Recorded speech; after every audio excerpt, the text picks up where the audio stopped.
I would like to invite the children and anyone who likes to look at a physical book instead of a screen to come up and join me on the steps.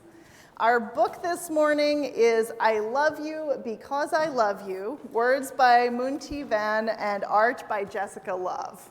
Yeah, it's a good one. And, see.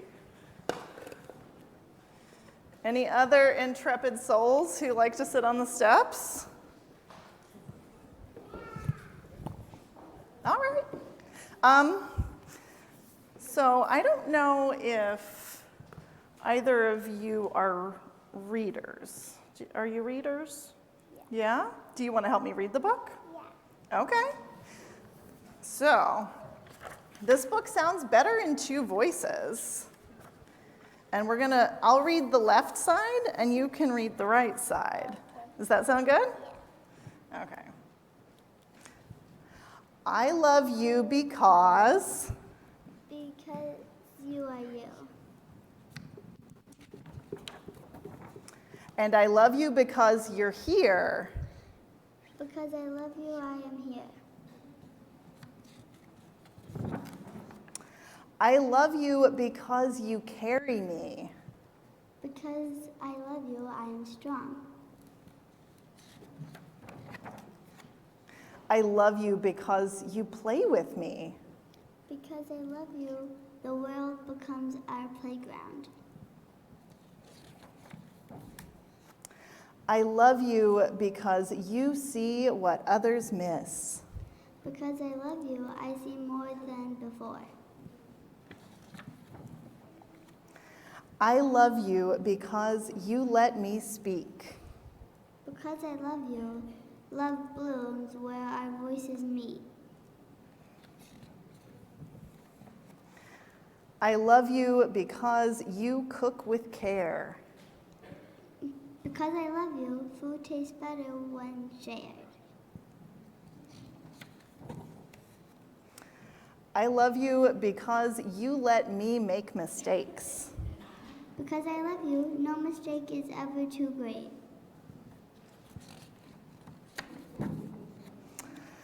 I love you because you know when I'm sad. Because I love you, I share the good with the bad. I love you because you're brave when I'm afraid. Because I love you, I'm braver every day. I love you because you wait for me. Because I love you, you're never too late.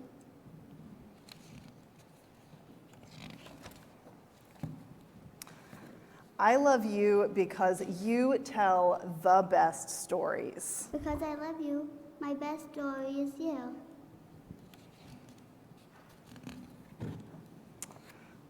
I love you because we go together.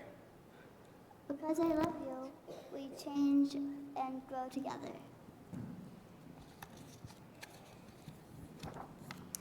I love you because...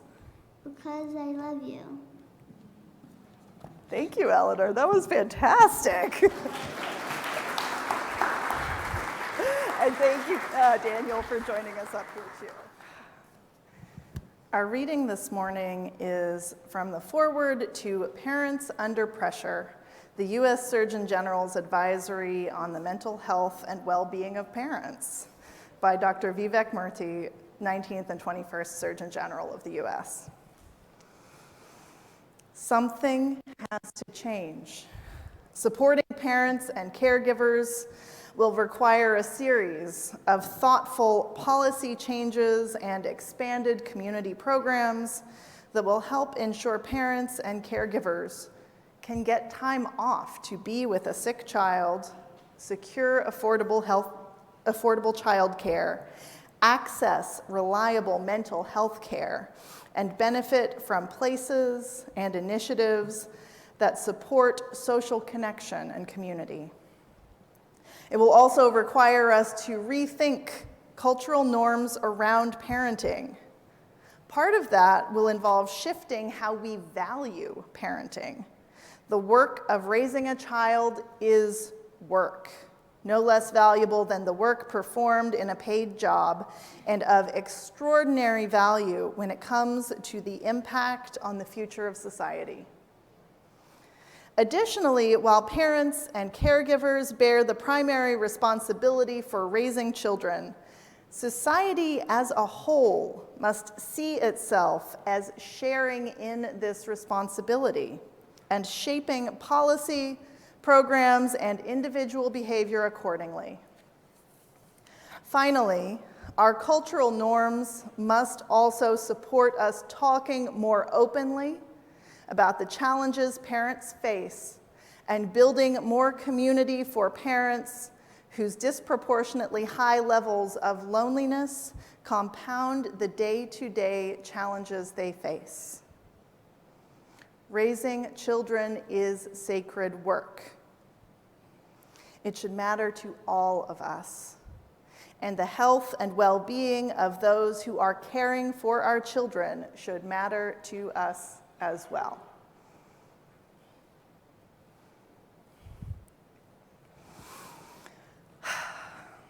Last year, the U.S. Surgeon General Vivek Murthy released an advisory on the pressures parents are facing. I don't think it's a surprise to anybody here that parents are struggling, not to anyone who talks to parents whose children are still children. It is rough out there. To quote the U.S. Department of Health and Human Services website, parents consistently report experiencing high levels of stress compared to other adults. According to 2023 data, 33% of parents report high levels of stress in the past month, compared to 20% of other adults. 48% of parents say that most days their stress is completely overwhelming, compared to 26% among other adults. What are parents so stressed about? Financial strain, economic instability, and poverty. 1 in 4 U.S. parents said there have been times in the past year when they did not have enough money for basic needs, like food, housing, medical care, and other necessary expenses. Childcare prices have grown 26% in the last decade. The cost of groceries and housing continues to rise. Food insecurity is a major stressor, both in terms of whether parents and their children have enough to eat, and the stress of worrying whether they will have enough to eat in the future. Parents are spending more hours working and parenting than they did 40 years ago. More mothers are working full-time or more, and fathers are working on average beyond full-time. But what's also true is that parents are spending more hours each week actively parenting their kids, not simply being in the same room with them. Although the advisory mentioned non-binary parents in other sections of the advisory, it didn't here, so I don't have that stat. Many parents are also caregivers to their own parents, and the time demands are real here too. There aren't enough hours in the day for the increased work, increased parenting, increased caregiving, and it has to come from somewhere. Parents report being stretched, sleep deprived, and burned out from the increased time demands. There are statistics. It genuinely is harder than a generation or two ago. Children's health and safety. Nearly 3 in 4 parents are extremely or somewhat worried that their child will struggle with anxiety or depression.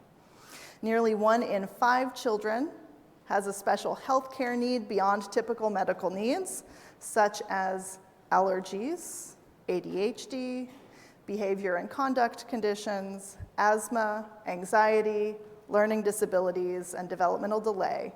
And both caring for and advocating for their children adds to their stress. and safety. Firearms are the leading cause of death for children aged 1 to 17. Nearly 3/4 of parents experience stress about school shootings.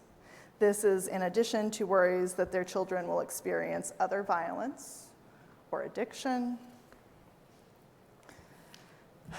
Social isolation and loneliness. In a 2021 survey, approximately 65% of parents and guardians and 77% of single parents in particular experience loneliness, compared to 55% of non-parents. Lack of social support is a real problem. Technology and social media. Nearly 70% of parents say parenting is now more difficult than it was 20 years ago, with children's use of technology and social media as the top 2 cited reasons. Parents are worried that their children's phone and social media use will lead to anxiety, depression, bullying, peer pressure, low self-esteem, and exposure to explicit content that they're not ready for. And cultural and societal factors.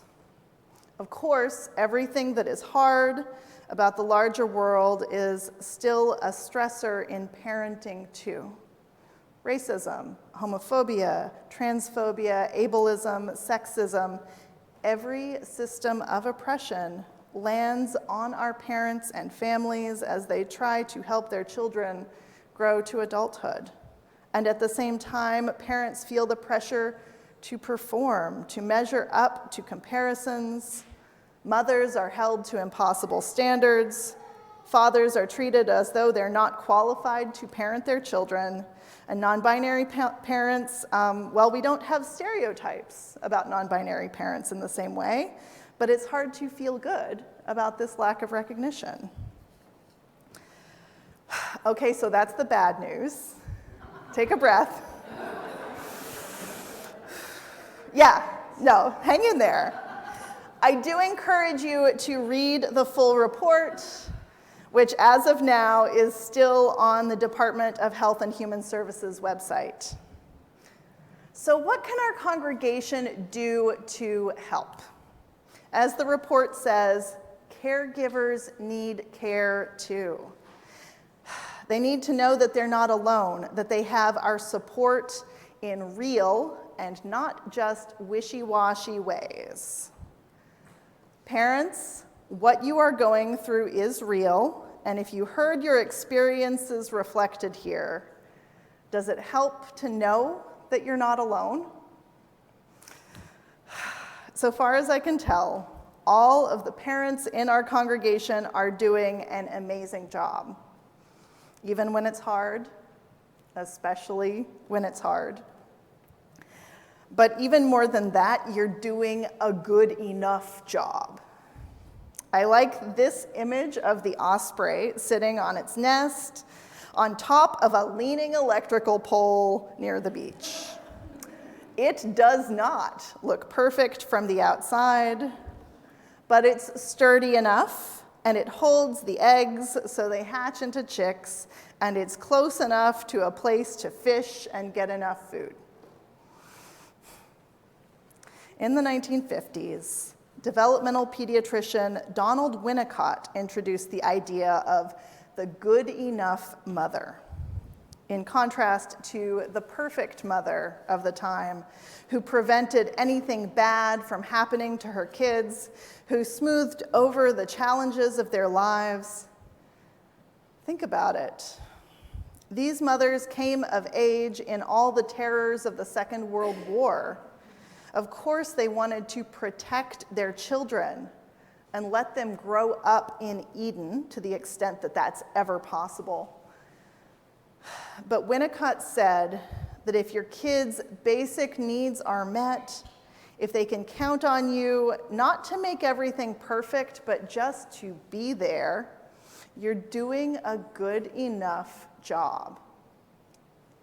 In fact, trying to shelter kids from every harm, easing their way to the extent that they don't learn how to meet challenges themselves, does more harm in the long run. Growing up is hard work, and letting kids learn how to do that to the extent that is developmentally appropriate, to get frustrated, to make mistakes and try again, is so important. I'm not saying that we need to let them run feral. It might be tempting, but more important than that, preventing or fixing, I didn't type this properly. More important than preventing or fixing their mistakes is letting them know you'll love them through every mistake they make. In this time of increasing parenting hours, amid the various theories and Instagram famous parenting styles, your kids will watch you make mistakes. They'll learn from you how to try again, to apologize, to be honest and self-reflective, learn so much more than if you were perfect all the time, which means there's always another chance. In the all-Zoom days of early COVID, we had a saying in this congregation. I repeated it every time we had a tech difficulty, every time I spoke a whole paragraph while still on mute, every time the words came out wrong. We said that we're here for connection, not perfection. To those who are parenting children right now, that's what I hope you're offering them. Connection, not perfection. And that's what our congregation wants to offer our parents and families too. Connection, not perfection. We don't expect the parents to be perfect, and the rest of us aren't going to be perfect either. At the cookie swap, it doesn't matter if what you bring is store-bought or homemade. We're just happy to see you. We want to love you as you are, give you support and connection. We want to be a place where you can be real, not perfect. This Friday is Parents Group. Come connect with the other parents, be real together. There's childcare, so kids will have playgroup and pizza in classroom B. You can talk to Ashley about how all of that works if you haven't made it there yet. If the stress of being a parent in a stressful time is getting to you, come talk to me. You are not alone here. And whatever you're going through, you don't have to hold it alone. If you lost your job or your funding, if you need some help paying a bill, that's why we have a discretionary fund.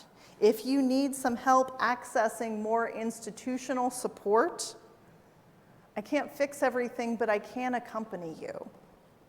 It's not just me. Our congregation exists so nobody has to do the hard parts of life alone. So we can share our strength, so we can practice generosity together. Not because some of us have it together and some of us don't, but because as human beings, we need one another. We have covenanted to meet one another in love, not just to blandly like one another, but to make a practice of nurturing one another's well-being in ways that are actually helpful, including our congregation's parents who seem to be nurturing everyone else all the time. Let us be part of your community of support. Let us be a safe place for your kids. And let us be a safe place for you, too. Please join me in the spirit of prayer. Spirit of life and love, connection between our hearts, the work our parents do to nurture our children is done with so much care. Help us to support them. Help us to live into our promises to them, to create networks of support and a joyful place of belonging for all ages. May it be so. May we make it so. Blessed be, and amen. I invite you to join in singing Lean on Me. It is in the teal hymnal, but the order we're going to... Yeah, it's 1021 in the teal hymnal, but the words I think we're going to be singing in the order of service, and on the screen are the order we're actually singing. And if not, we're not perfect and we keep going.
We come together in community to hold our joys and sorrows together, to share our strength and ease one another's burdens, to be known and loved in community.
If you take one thing from our time together today, let it be this: you are loved and you are enough.